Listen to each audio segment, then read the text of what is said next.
Buenas noches, gracias por acompañarnos esta noche. El Museo Histórico de la Provincia de Corrientes, Teniente Gobernador Manuel Cabral de Melo y Alpoín, la editorial Movia Ediciones y la Fundación Tierra Sin Mal se complacen en presentar el libro Imágenes y Símbolos del Mundo Jesuítico Guaraní del escritor Horacio Marcos Bolini. Se han recibido adhesiones del Ministerio de Turismo del Paraguay, del Fondo Nacional de las Artes, FONDEC de Paraguay, y ha sido declarado un proyecto de interés legislativo del libro mencionado. El escritor es nacido en La Plata, reside en Bariloche y hablará sobre la obra el director de esta casa, licenciado Fernando González Ascorra.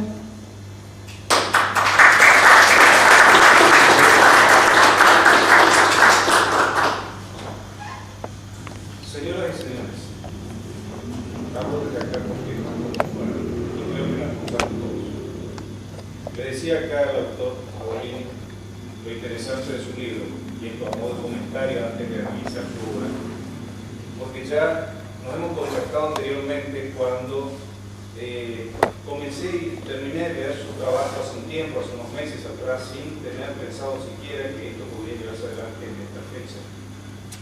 Y me comentaba lo interesante y lo valioso de esta obra y lo necesario que es como lectura obligatoria, creo que para todos, porque nos presenta nos da una perspectiva nueva sobre lo que es el mundo jesuítico guaraní. Imágenes y símbolos del mundo jesuítico guaraní es un libro que podría encuadrarse en el aún reducido grupo de historias del arte vernáculo, y de allí que su valor como aporta al conocimiento de la cultura histórica y artística de la región puede considerarse invaluable. Su autor, Horacio Marcos Bolini, es un investigador en historia del arte y un especialista en técnicas antiguas de pintura y arte europeo de los siglos XII al XVIII. A más de muchos otros trabajos de igual tenor o similar temática, este libro que hoy se presenta, el autor tiene en este trabajo un estudio nuevo que nos presenta como algo nuevo, como algo conocido, pero no valorado de la manera debida. Tal vez es necesario entonces recurrirlo al tema, como lo es ese arte y ese hispanoamericanismo desde la perspectiva jesuítica guaraní, tan mestiza, tan nuestra, tan pretenciosa, y a la vez que nos recuerda de sus bellas formas, de la estatuaria y la pintura dieciochesca, el encanto de su contenido sin igual. El libro que se presenta está prolijamente impreso por Movia y amparado por la Fundación Tierra Sin Mal. En la obra, el autor nos introduce en el tema bajo el primer título: Escenarios y actores antes de la experiencia misional. Capítulo en el que se desglosan someramente, aunque de manera concreta, elementos cruciales del mundo guaraní y la acción de la Compañía de Jesús. Esto es indispensable para nosotros. Más adelante, en Historia e Identidad Socio-Religiosa de las Reducciones Guaraníes, hay todo un estudio evolutivo, desde la aparición de las primeras misiones jesuíticas, su florecimiento y esplendor, hasta su decadencia provocada a partir de la expulsión lamentada de 1767. Puede decirse que el espíritu de la obra de referencia se contiene finalmente en el tercer capítulo que el autor llama Imágenes y Ritualidad. Es aquí donde subyace la motivación del libro. Es en esta parte en donde el autor desmenuza con conocimiento el tema, lo analiza, para desenvolvernos una visión del arte jesuítico barroco mestizo que no escapó a los momentos históricos de su época, legado imperecedero para nuestra propia identidad. Con esta parte del libro se fundamenta la investigación. En esta parte del libro es en la que se expone toda la visión filosófica del arte jesuítico, su concepción y su dirección, el porqué de sus formas y maneras, de su preparación, cuáles fueron los elementos que coadyuvaron a su composición, sin desdeñar el objetivo perseguido, cual era, indudablemente, generar un impacto emocional en el ánimo de los destinatarios primeros, los naturales, reducidos o a reducir, sobre quienes debía ejercer su propia conquista espiritual la Iglesia, a través de los jesuitas en este caso, en el afán de divulgar la vera fe y la existencia del Dios único y verdadero. Bollini no desdeña el nombre de los artistas importantes, que influyeron muchos o se atribuyeron pocos con nombres a recordar hoy en la conformación de este universo cultural nuevo para el arte sacro de nuestra región. Desde la estatuaria a la pintura, desde el bajo al alto relieve a la simbología misma, desde la similitud de las formas hasta la diferencia de las expresiones de un mismo arte, de una misma época y con igual objetivo, desde la pompa o la sobriedad, que rivaliza con el preciosismo de la obra, y el autor realiza en este trabajo un estudio meritorio del tema que se propone precisamente por él. El capítulo sobre templos perdidos nos relata magníficamente la existencia y el patrimonio concebido como elementos emblemáticos de nuestros pueblos jesuíticos abandonados. Basado en una escasa documentación, esto es importante también, esta parte de la obra nos permite reflexionar sobre el valor de la herencia conservada en nuestros pueblos y sus bellas iglesias barrocas, de las que, en la mayoría de los casos, solo nos quedan imágenes pálidas o memorias incompletas. La bibliografía acota al lector las fuentes documentales en las que se basó el autor para apoyar su tesis expuesta. Son 36 las láminas e ilustraciones que enriquecen la obra y, además de facilitarnos su comprensión, tienen un hecho trascendente, cuál es el fin didáctico, que busca en los lectores, en todos, darnos a comprender el valor de una herencia que no siempre en nuestros pueblos americanos hemos tenido la cabal conciencia de aprender. La obra de Bollini puede también ubicarse en la línea de los trabajos de Furlo, Santillana o los técnicos estudios de la Academia Nacional de Bellas Artes, con la diferencia que aquí no solo se interpreta técnicamente y bien el legado, sino que se ubica en su tiempo y en su circunstancia, en el momento en que se incluye la concepción del tema. Son 175 páginas que se leen y se comprenden, y para quienes aman la historia del arte, un libro ineludible en su formación. Agradecemos al autor que le entregamos esta noche oficialmente, públicamente, esta obra. Gracias a ustedes.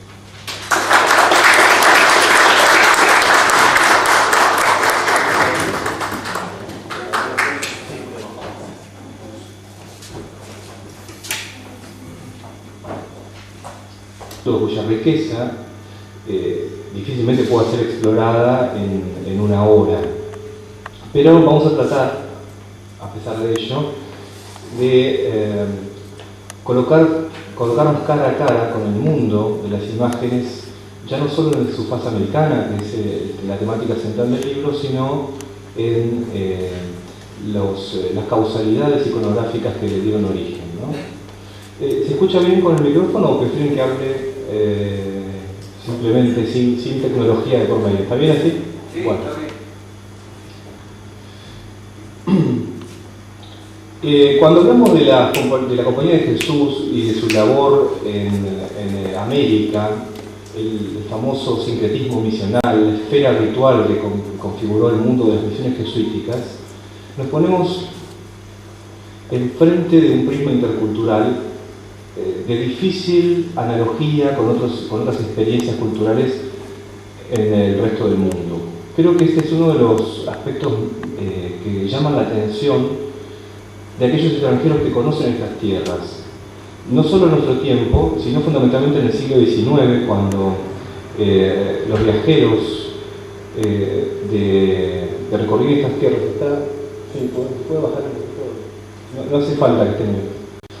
Cuando los viajeros que recorrían estas tierras y encontraban figuras angélicas en piedra talladas emergiendo de la espesura, daban unas descripciones sumarias de ese mundo perdido, ¿no? De esos ecos cuya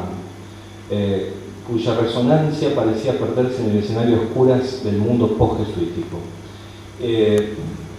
Ese carácter elegíaco que tienen esas descripciones, las de Martín de Mussy, las de Alcito Beny, que recorren estas regiones mucho antes de la exhumación que va a tener lugar en nuestro siglo, el siglo XX, bueno, estamos en el XXI, pero yo hablo de nuestro siglo como el siglo XX, es una manera de tender puentes hacia un pasado que parecía a esa altura irrecuperable.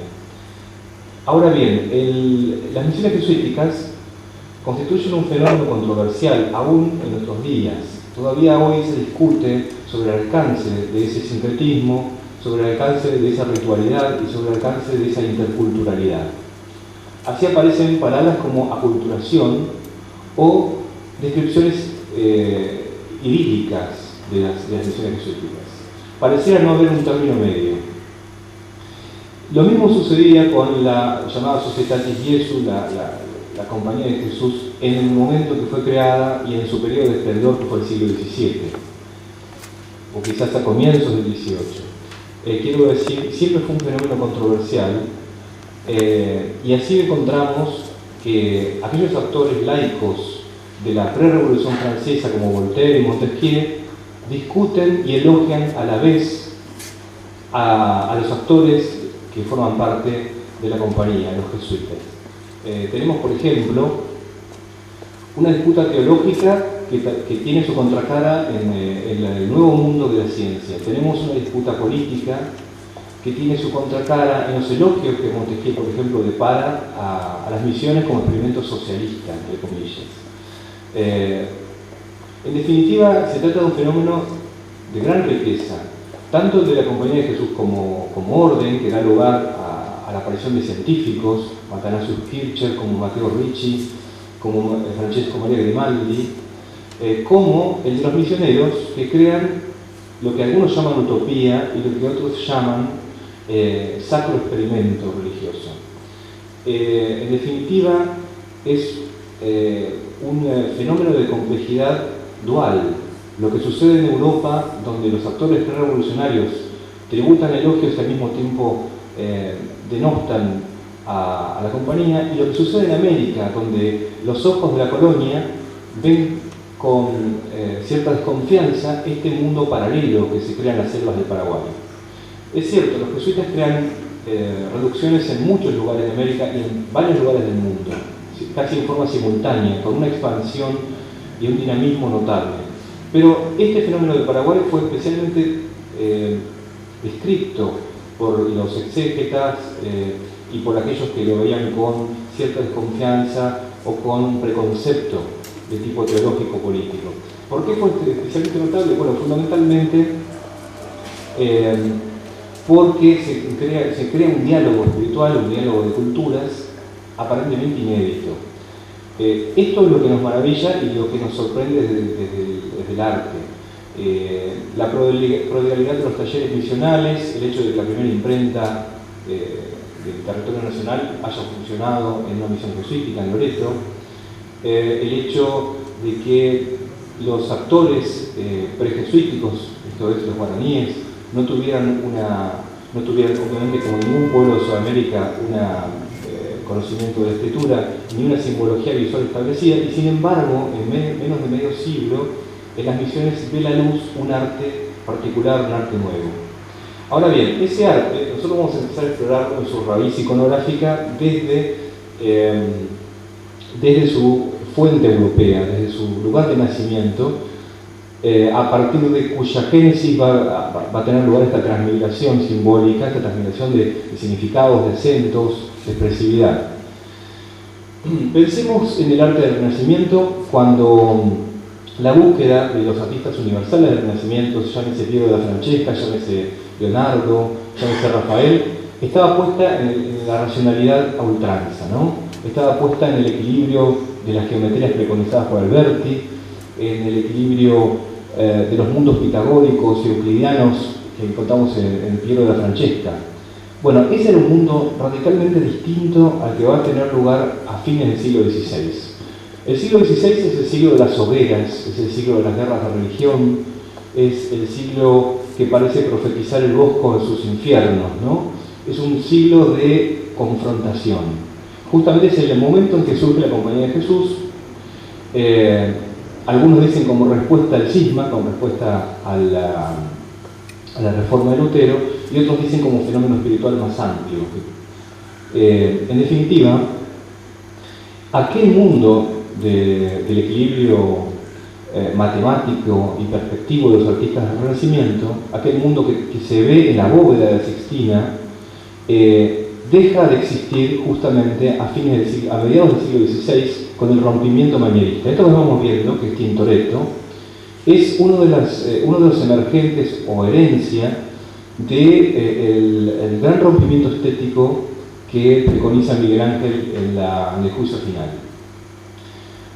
Cuando Miguel Ángel pinta la bóveda de la Sixtina tenía alrededor de 30 años, empieza en 1508 y la termina en 1512. Cuando termina el Juicio Final ya tiene 60 años y vive una especie de conversión espiritual. Esta obra de Tintoretto es justamente una herencia de esa conversión miguelangélica, ¿no? Donde las formas antes equilibradas del Renacimiento han sufrido un corrimiento semántico y entonces nos encontramos con estos espacios alegóricos donde el claroscuro es el hilván compositivo y donde la crisis espiritual de la que estaba hablando recién, esa crisis generada por la Reforma Luterana, se traduce en formas más confusas, en un abigarramiento de figura y espacio y en una abolición de la luminosidad en cuanto a concepto racional. Justamente el claroscuro empieza a reforzar los acentos emotivos que van a caracterizar el barroco. Todavía, sin embargo, no es tiempo para el barroco. El barroco va a llegar un cuarto de siglo después, cuando aparezca el naturalismo a ultranza, una suerte de nuevo humanismo. Uno de los herederos de Tintoretto y afiliado a la escuela veneciana fue el Greco. El Greco lleva esas maneras del manierismo que aparecen en el Miguel Ángel sexagenario, el Miguel Ángel de las últimas pietás, al terreno del estigma, ¿no? Lo que estamos viendo, que se llama la apertura del quinto sello, es una obra mística en donde, a pesar de esa médula de sacralidad a ultranza que caracteriza la obra del Greco, hay una suerte de sublimación distorsiva, ¿no? Las famosas figuras contorsivas, lánguidas, estilizadas del Greco, no son solamente un estilizamiento formal, sino que son la herencia o la desinencia de un impulso místico que todo lo contorsiona. Los santos del Greco parecen estar afiebrados, estar jalados desde una fuerza intensa, desde arriba, desde el abismo teológico, los mancilla y los reúne en un espacio ínfimo, ¿no? Una de las cosas curiosas de Greco, más allá de la estilización formal, es la falta de espacio. Si ustedes ven esta obra, hay un espacio ínfimo, muy reducido, que justamente viene a contrastar con los espacios extensos del Renacimiento central. Puede ser un gigantesco prisma donde se interrelacionan muchos campos. Uno de los campos es el campo mágico ritual, otro es el campo artístico, otro es el mundo del sonido, el mundo de la música que hilvana el día a día. Ustedes saben que en las misiones jesuíticas el día comienza con el sonido del tambor o con el toque de la flauta, del flautín, del pícolo. La gente es llamada a la plegaria, a la misa iniciática, y todo el día a día, toda la jornada de laboreo está parcelado por los sonidos, pero también por las imágenes. Entonces, el tallista, que es llamado Santo Acojaba, o hacedor de santos, está muy involucrado con la esencia misma del fenómeno misional, porque sus obras están destinadas al lugar de culto, la iglesia. Ahora bien, ustedes ven que estas obras son quietas, son obras hieráticas, estas primeras obras. Vimos en Caravaggio, en Bernini, movimiento y realismo, ¿no? Unas anatomías muy realistas, movimiento a ultranza. El arte barroco es eso, es movimiento y es realismo. Y sin embargo estas primeras obras no son barrocas. Por eso es un error decir el arte jesuítico guaraní es el barroco jesuítico guaraní. Pues no es así. En realidad el barroco va a llegar después de la mano de un coadjutor llamado Grazzanelli, que dejó 400 obras, de las cuales hay solo un 10% conservado. Y esta primera fase del arte jesuítico guaraní es quieto, es hierático al modo del arte medieval. Y es así porque el artista enfrentado a la materia elemental no busca representar los modos exteriores del barroco, sino la esencia ritual del acto creativo. Es que estas primeras obras, entre 1609, la mayor parte perdidas en las incursiones de las bandeiras, lo que llaman saqueos de los paulistas, estas primeras obras son una suerte de materialización de un acto ritual y además son una traducción de la ontología lingüística. Aquí a mí me gustaría no extenderme demasiado para explicar una cosa. Los guaraníes tenían, antes de que lleguen los jesuitas, un mundo de cultura material limitado. No edificaban templos perennes porque siempre estaban en migración buscando la tierra sin mal, y tampoco tenían una simbología visual demasiado establecida, a diferencia, por ejemplo, de las culturas andinas, como la cultura incaica, mochica, chavín de Huántar o tiahuanaco. Es decir, el vasto mundo geográfico tupí-guaraní, que ocupa desde el Amazonas hasta el delta del Río de la Plata y desde la Chiquitanía hasta el Atlántico, no tenía una gran riqueza material de cultura, pero tenía sí un acervo profundo y trascendente en su lengua. No solo por el alcance fonético semántico de la lengua, sino sobre todo por la concepción que ellos tenían de la lengua. Ellos creían que la lengua era un regalo divino y que en el acto de nombrar uno se conectaba con la esencia de la cosa. Es el concepto platónico del Evangelio de Juan y es el concepto semiológico que tiene una influencia notable en todo el arte. Entonces, es natural que ellos pudieran generar frente a un bloque de materia elemental como cedro o la piedra, un mundo de espejos significantes complejos, a pesar de que su acervo prehispánico era limitado. Es decir, la transmigración simbólica y cultural de los jesuitas a los guaraníes ocurre con una rapidez inédita.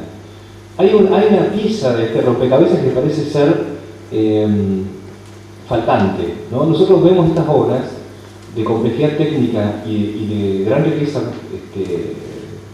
semántica y nos preguntamos ¿cómo fue posible tanta riqueza en tan poco tiempo? ¿Cómo fue posible una migración estética o simbólica tan compleja en apenas décadas?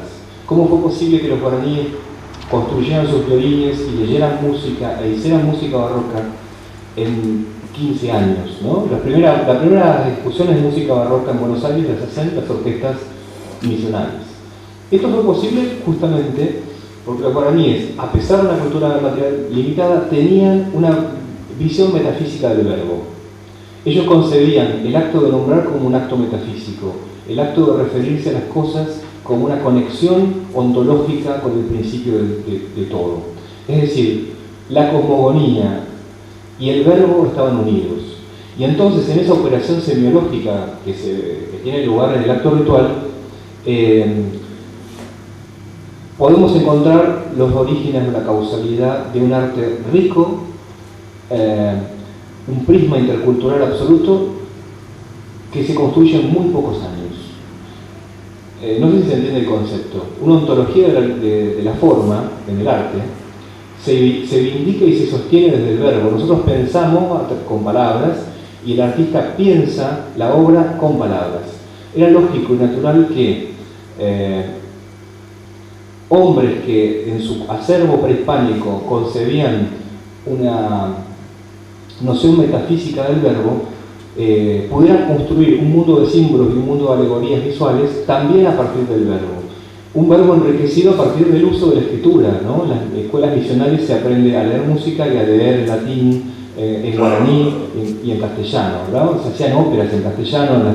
La plaza de San Ignacio Mirí, como todas las plazas misionales, era un vasto foro donde se hacía música, y lo que es trascendente o quizás mágico es tratar de evocar que esa música barroca tenía lugar articulada con las imágenes que ahora vemos descontextualizadas en los museos. Ahora bien, hay una cosa que quería ver en esta imagen en particular. Hay mucho, en esta imagen conservada en el Museo de San Miguel, hay una blandura, una especie de tendrez, como llaman los franceses, una tendrez, quiere decir ternura casi bucólica, que nunca vamos a encontrar en el arte, por ejemplo, peruano. Si ustedes ven el arte peruano, el arte de los retablos y santos cusqueños o altoperuanos, van a ver siempre indicios de tensión. Le pongo como ejemplo ese Cristo que vemos hoy, ese Cristo lleno de llagas, pero podría poner como ejemplo muchas de las piezas de imaginería del noroeste argentino. Allí siempre hay acentos de tensión y de estigma, y son heredados del arte español, ¿no? de esa celebración de la muerte que veíamos en Zurbarán y que podemos ver en Rivera, acentos hispanos germanos que en el Paraguay no van a aparecer. Por eso quiero mostrar esta imagen, ¿no? Donde hay el ángel parece venir a nuestro encuentro con una placidez absoluta. Esto está podría llegar a demostrar de un modo quizás mágico, a partir del sortilegio del arte, que la conversión en las misiones no fue alimentada o inervada por la espada, ¿no? Es decir, que tras la cruz no llegó la espada, que la construcción de un diálogo entre culturas fue un fenómeno aparentemente sereno, una construcción gradual, paulatina, a la sombra de la indagatoria urbanística.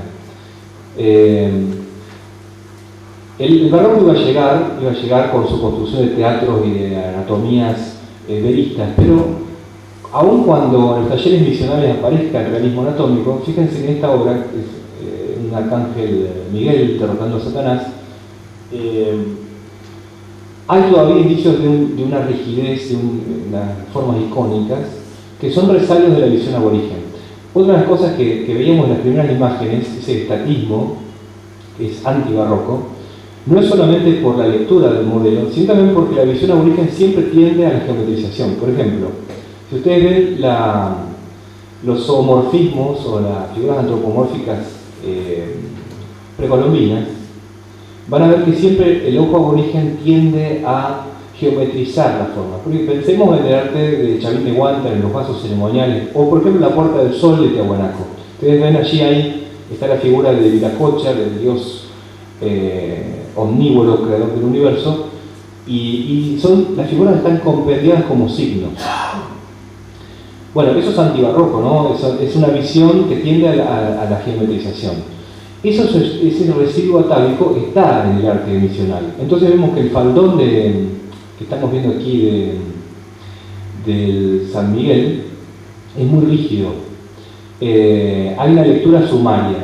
Esta obra provino de un modelo barroco, es decir, la intención del tallista guaraní fue hacer una imagen llena de movimiento, llena de realismo. No lo consigue porque lo traiciona su memoria ancestral, su impulso precolombino, y porque siempre importa más en el arte misional la corporización de un acto ritual que una mera copia del modelo propuesto. Ahora bien, en 1692 llega a Buenos Aires un artista italiano llamado Giuseppe Brasanelli, que viene junto a otro de los reformadores del arte misional, que fue Antonio Sepp. Sepp era sacerdote y músico, Brasanelli no era sacerdote, era lo que llama un coadjutor, y va a ser el artista de más influencia en las misiones. Como les decía, hay 400 obras de Brasanelli, y además se desempeñó como arquitecto. Él es el autor del frente de San Ignacio Mirí, y es el autor de muchas tallas, de muchos retablos, la mayor parte de ellos perdidos, como casi todo el patrimonio jesuítico guaraní, del cual se conserva lo que Josefina Pla llama las migajas de un patrimonio, ¿no? Ahora bien, si ustedes observan el San Miguel que es el tema predilecto de los guaraníes, aquí sí aparece el movimiento, ese movimiento del que veíamos en Bernini, en las drapeados. El arcángel ensaya un gesto teatral al modo del sacrificio del martirio de San Mateo, ¿no? Ese gusto barroco ya sea por la violencia o por los gestos teatrales. Y además se mueve en espiral, ¿no? Hay un movimiento en espiral. Por otro lado, el diálogo entre el bien y el mal es un diálogo teatral. El mal es una especie de enano gesticulante. Esto lo hacían para impresionar. Las imágenes se colocaban en los retablos, de modo tal que uno entraba a la iglesia y se encontraba con un vasto escenario poblado de símbolos y espejos significantes, y todo interactuando con la música, ¿no? Las iglesias perdidas del mundo jesuítico guaraní constituían un vasto teatro argumental que reforzaba la fe y que buscaba justamente apuntalar el edificio teológico. Para eso se utilizaban estas imágenes que en algún caso, en esta vemos la mano del artista italiano, ¿no? Esta es una obra enteramente realizada por Braccianelli, se conserva hoy en la misión de Santa María de Fe en Paraguay, y esta otra, conservada en Santa Rosa, es obra mixta. Y entonces aquí vemos cómo el maestro jesuita trabaja junto a las manos guaraníes. Ahora bien,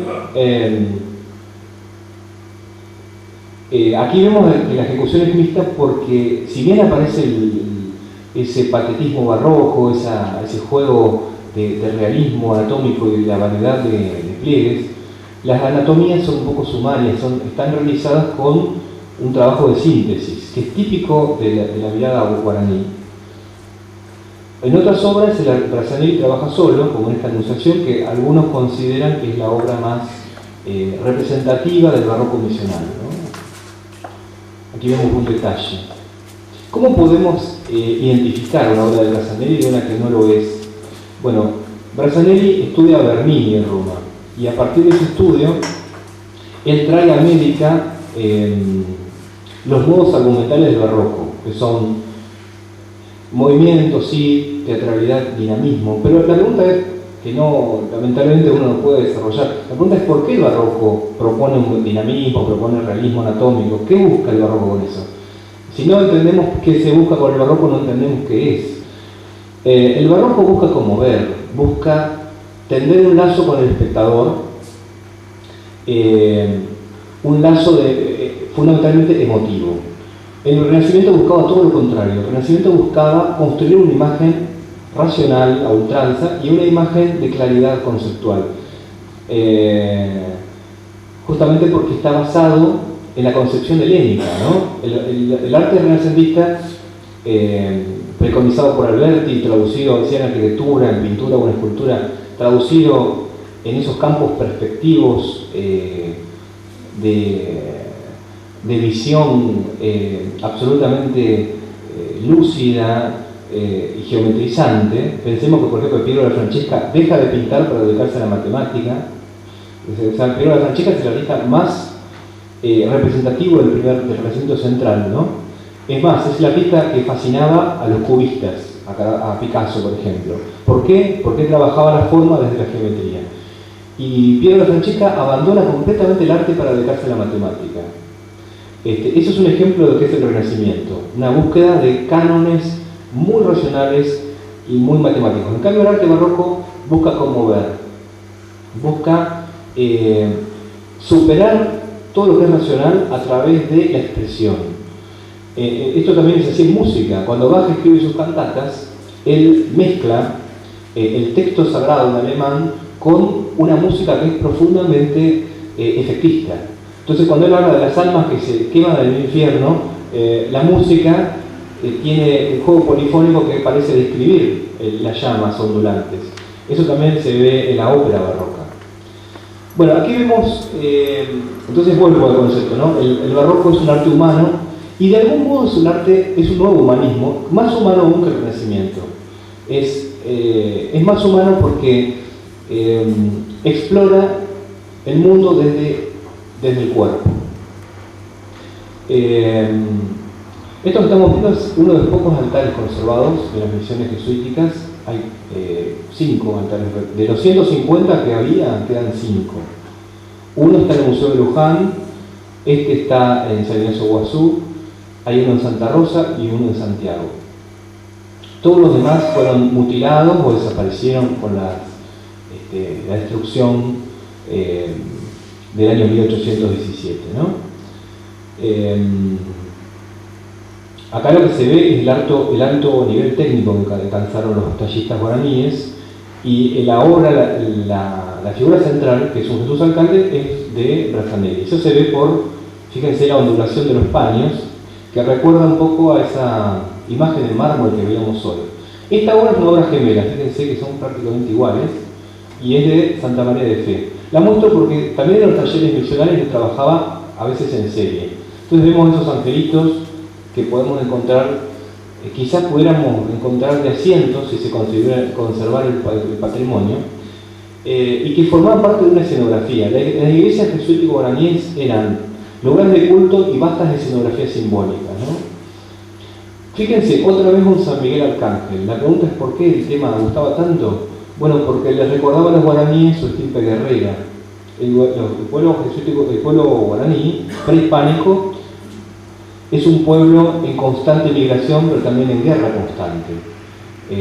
Hay 3 elementos que definen a la cultura guaraní prehispánica, ¿no? Uno es el gusto por la guerra, cuya derivación final es la antropofagia ritual, el canibalismo, el amor por el verbo y por los himnos rituales, y la migración constante y simbólica en busca de tierra sin mal.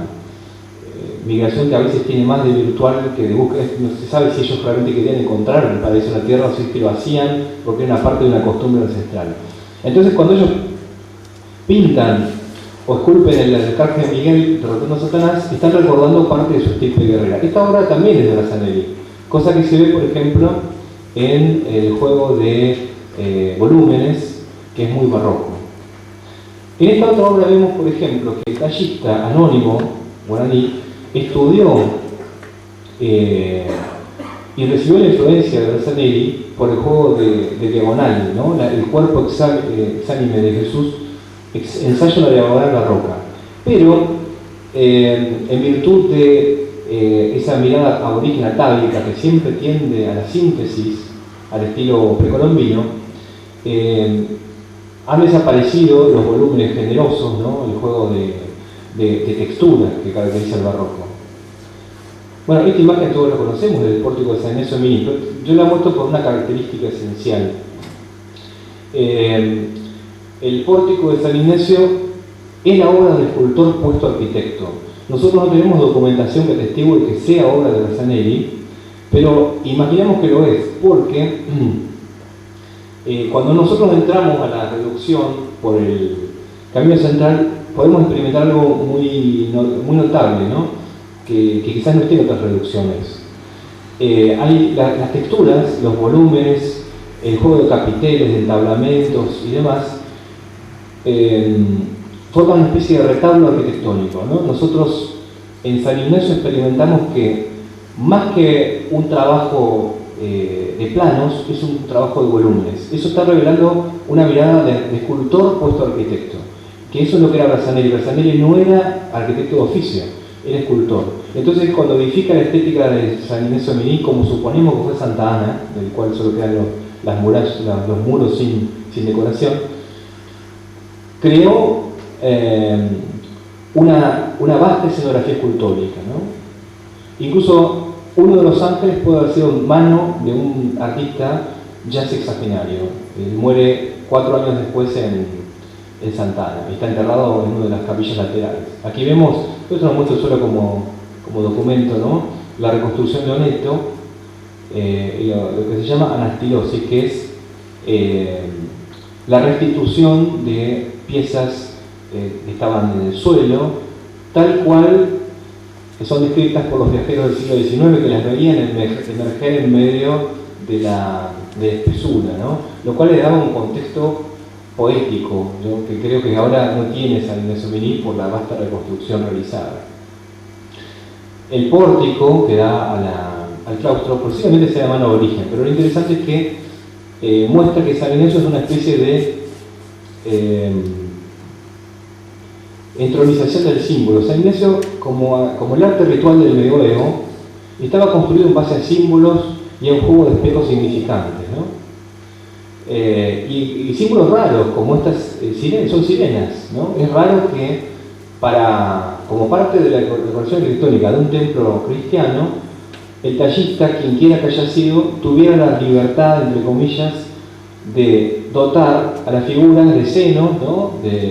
Y eso sí, las despagonizó con alas. Son sirenas, pero colocándole alas las transformó en ángeles. Aquí están cifrados los planos de lo celestial y de lo terrenal. Hay en la ornamentación visional hay siempre mucha vegetación, ¿no? Como parte del entorno natural. Hay frutos, hay tallos entrelazados y como siempre otra vez San Miguel, esta vez pesando almas, ¿no? Que tiene en la mano izquierda las almas y está pisando a Satanás. Lo que sí a mí me gusta imaginar o preguntarme es qué pensarían los artistas guaraníes cuando pintaban y esculpían estas obras. ¿Qué visión religiosa tendrían del mal, del bien? ¿Sería la misma de los jesuitas o sería otra? Posiblemente fuera otra, porque ellos hablaban del diablo como Añá, y Añá no era solamente una figura retórica, la figura de los sermones jesuitas. Cuando los jesuitas desde los púlpitos perdidos de las misiones hablaban del diablo, era una pieza sintáctica o semántica de un discurso religioso. Pero cuando los guaraníes imaginaban al diablo, lo imaginaban como algo muy concreto y muy atemorizante. Entonces quizás, y de hecho sabemos, los guaraníes, además de visiones extáticas, como las que tenían visiones aterradoras, visiones del cielo y del infierno. Y sabemos que soñaban incluso. Eso es lo más apasionante. Podemos hacer psicoanálisis misional. Imaginar, de hecho, a veces se cuenta qué le contaban las indias en el confesionario que habían soñado. Bien, también aparece, por eso digo que los periodos del arte visionario es una cosa relativa, yo en el libro los incluyo por una cuestión didáctica, pero fíjense, estas obras posiblemente hayan sido posteriores a la influencia de Rosanelli, pero tienen un hieratismo y una suerte de primitivismo del Edén, así paradisíaco, que no es el del barroco. Aquí no hay realismo. Y estas obras son tablas pintadas al temple, no al óleo, al temple. Por eso se conservan extraordinariamente bien. Tienen una curiosidad, se parece al arte oriental, ¿no? Se parece más al arte del Tíbet o del Nepal, por una cuestión meramente azarosa, ¿no? Tienen un cierto misterio, un hieratismo además, un hieratismo que ya está preconizando la vuelta atrás en el barroco. Esto que estamos viendo es Jesús, en Paraguay, templo creado por arquitectos españoles, como bien lo delatan los arcos, que son arcos mudéjares. Pero yo lo muestro solamente porque Jesús es más parco en su ornamentación que San Ignacio Miní, porque responde a un plano homogéneo. Sí, hay una cosa característica, hablo de San Ignacio porque todos lo conocemos, todos hemos estado allí, y tiene una característica San Ignacio Miní como arquitectura. Lo digo al pasar y después seguimos. San Ignacio ha creado y se ha transformado en un ícono. El pórtico de San Ignacio es un ícono de las misiones jesuíticas, pero no lo es por casualidad. Es porque allí hay un eclecticismo artístico absoluto. La juxtaposición de ornamentos del pórtico que veíamos hoy es muy atípica, muy rara, y está mostrando que las misiones iban en vías de transformarse en un vasto teatro de símbolos, ¿no? De hecho, las plazas barrocas eran espacios teatrales, donde había óperas, convites, fiestas, representaciones teatrales, entremeses. Un dato curioso, ¿no? En las misiones había comedias, además de óperas sacras, se hacían comedias. Había comedias al estilo de Molière. Digo esto porque uno se imagina un mundo ritual muy críptico, muy cerrado, pero también había cosas más livianas. En realidad es difícil exhumar todo lo que había en las misiones porque había mucho. En las sacristías había instrumentos musicales, había arpas, claves, violines, había orquestas, había retablos, y había símbolos más usuales como estos, ¿no? Estos angelitos que tenían, sostenían el símbolo de la compañía. Esto está en Jesús también. Estos típicos, estas hornacinas con las veneras. Pero muestro esto porque esto ya está involucrando la última etapa de las misiones, cuando los templos empezaron a edificarse íntegramente en piedra. En la época de Brazanelli, San Ignacio Miní estaba hecho con sostenes de madera y con sus muros cerrados en piedra. Ahora bien, en Trinidad, en San Miguel y en Jesús, los arquitectos jesuitas Primoli y Grimau edifican ya sus templos íntegramente en piedra a perpetuidad. La idea era que estas misiones iban a durar para siempre. Nos sorprendió la expulsión justo en el pináculo del desarrollo cultural. Esto que estamos viendo es el púlpito de Trinidad. La vasta iglesia de Trinidad, la más grande de todas, se derrumbó. La fachada no existe más, ha desaparecido. Y debajo de los escombros aparecieron los fragmentos de un púlpito en piedra, que es el que estamos viendo, que fue reconstruido como un rompecabezas. 1000 fragmentos de piedra. Aquí vemos los evangelistas, cada uno representados al modo medieval. El león, bueno, es un león sui generis, ¿no? Tiene pico de pato, pero es un león después de todo. Es San Marcos. El águila es Juan, el toro es Lucas y el más bello de todos, el ángel, es San Mateo, el que dice Secundum Lucam. ¿Lo leen? Lo interesante de este púlpito es que aquí, si nosotros lo vemos, parecemos estar en presencia de arte medieval, pero de arte previo a Giotto incluso, es decir, un arte previo al naturalismo del pre-renacimiento. Es un arte críptico, teológico, esencialmente teológico. Y el artista que lo hizo era teólogo, no era artista, no era un artista plástico, era un sacerdote llamado Danesi, puesto a tallar la piedra. Entonces su visión es una visión teológica, cerrada. Vemos que el Trinidad está lleno de detalles, lleno de ornamentos, muchos de los cuales no están más en el templo, están afuera. Todo está en intemperie porque la iglesia está a cielo abierto, derrumbada su bóveda. Y aquí vemos tallas del transepto, atlantes que sostendrían fuentes, un vasto teatro de símbolos y de esculturas que trataba de sostener el mundo ritual de la visión. Es decir, imagínense a los guaraníes yendo a trabajar a las chacras con sus estatuas de San Isidro Labrador a cuestas, pero con música además, un trabajo ritualizado. Imaginemos también que el trabajo está ritualizado por su articulación, pero también sacralizado por la plegaria constante, y para mejor argumentar ese mundo especial, las imágenes lo refuerzan y lo sostienen a cada paso. Por eso es que hay tantas imágenes. Esto que estamos viendo es ese famoso ciclo de Ángeles de Trinidad, que es una ilustración del mundo de la música misional. Fíjense que hay aquí en el transepto y en el presbiterio, que a varios metros de altura están estos angelitos. Unos tocan el órgano, otros el clave, la chirimía y el violín. Y aquí aparece lo que llamamos el tercer periodo del arte misional. El primero es, como les dije, icónico, es decir, estático. Es un arte de corporización ritual, no es un arte de imitación, no es un arte de emoción al estilo barroco. Por eso la quietud, por eso el hieratismo. Cuando viene Brazanelli en 1692 aparece el movimiento, aparecen los drapeados ondulantes de Bernini. Y finalmente, ya sobre el final de la épica misional, se vuelve pendularmente a los modos quietos.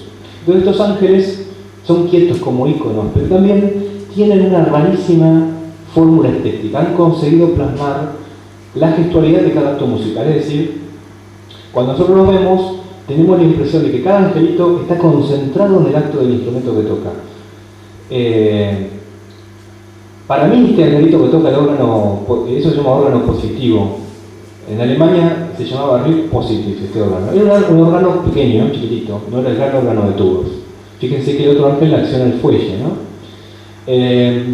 Pero para mí este angelito está tocando el órgano, está concentrado en el órgano. No es igual al violinista, no es la misma actitud, ni la del arpista. ¿No le llama la atención la forma en que agarra el violín, que toca el violín? Bueno, primero hay una carencia de perspectiva, porque estos artistas anónimos que hicieron estas metopas a altura, como les digo, no se preocupan por el realismo anatómico. Vuelven a ese sortilegio de la creación como acto ritual. Pero hay otra cosa más, el violín del barroco se tocaba así. No se apoyaba, no se tocaba de costado, sino de este modo.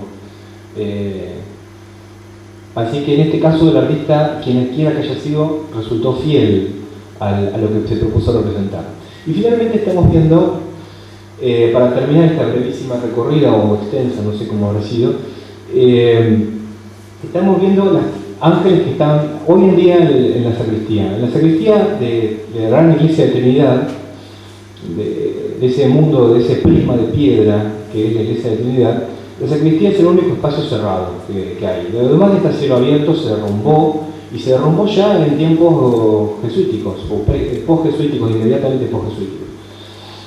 Todo estaba a cielo abierto, salvo la sacristía que tiene un portal magnífico, y ahí adentro hay tallas sueltas, como estos angelitos. Y aquí es donde más se ve la vuelta atrás en el barroco, es decir, ese barroco que había introducido Broccanelli, nuevamente en manos y ojos aborígenes se transforma en una visión no solamente esencialmente ritual, sino profundamente étnica. Es decir, aquí el aula étnica, ¿en qué se traduce? En la síntesis geométrica de los volúmenes, ¿no? Pareciera que al final de la etapa de esta civilización joven, como la llamaba Raynal, un pensador de la ilustración francesa, llamaba a las misiones jesuíticas la civilización joven, ¿no? Al final de este modelo de cultura sincretista, los artistas anónimos que trabajaron sobre la piedra de Esperón, sobre el cedro, encontraron una voz propia. Y fue justo antes de que el escenario se quedara oscuro, fue justo antes de la expulsión. Y entonces allí aparece la pulsión étnica, la síntesis de volúmenes que había en la primera fase del arte. Y vemos que, a pesar de su brevedad, a pesar de que son solo 150 años, el arte jesuítico guaraní tuvo una alternancia de periodos, de estilos y una esencia que consiguió crear por sí misma un mundo propio de símbolos, de arcaísmos, de mudas retóricas, que justamente tiene en esa médula conceptual toda su riqueza, ¿no? Si hay una cosa que vuelve apasionante al arte de las misiones, es su riqueza y su variedad de migraciones estéticas, ¿no? La traducción aborigen del modelo propuesto, la articulación ritual de la obra y la casi fantasmagoría que nosotros nos trazamos de ese mundo perdido. En definitiva, uno de los aspectos notables de nuestra valoración de las misiones es que ya no están y que hay casi una percepción elegíaca de ese mundo. Como ya se ha perdido, nosotros imaginamos estas piezas dentro de su contexto ritual y de ese modo adquieren nuevos significados, nuevos emblemas y no agotan su poder expresivo. Bueno, eso ha sido todo. Ha sido una pequeña presentación para que tengan una idea del contenido del libro. Les agradezco y creo que ahora no sé si hay una pequeña recepción. Gracias.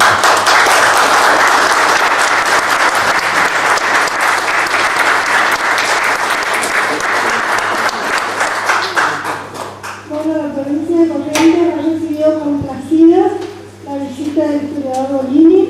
Ayer estuvo en su cuartel, hoy en el Museo Histórico, y ahora nos invitamos, Moria y Flora, el Museo Histórico y su director Fernando González Escuada, a compartir un brindis en el patio de Wenceslao Domínguez.